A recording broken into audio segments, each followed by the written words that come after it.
ilkinci.com. Kimdir birin çaktan aşık öwseler olşundanam kengdir yitip yalmıştım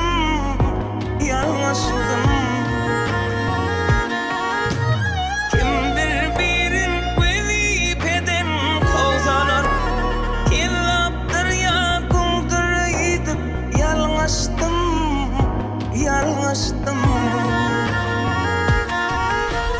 Hiç kaslanıp baha verme dursaklar Hemme insan paylı değerler hormatdan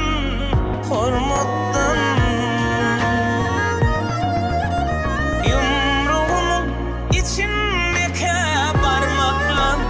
beşisinim dindireydim yalmıştım Yalmıştım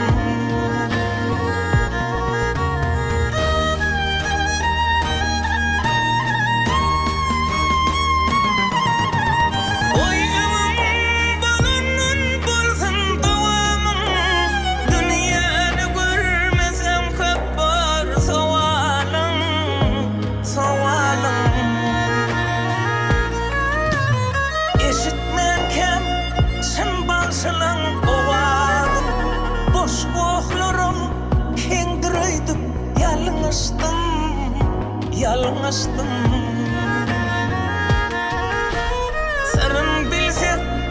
ile boşlap yürmedim Toylansa cüveymedim Sermedik Dostu vapa verdik cevap vermedim Min himmani min nüreydim Yalmıştım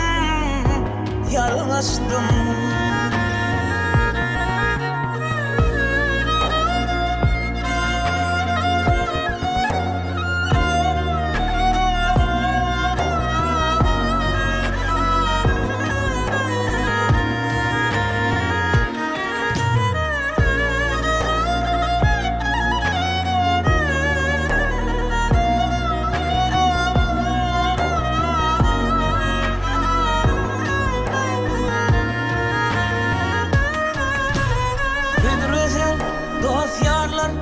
azal yaneken Şoğlu günler senin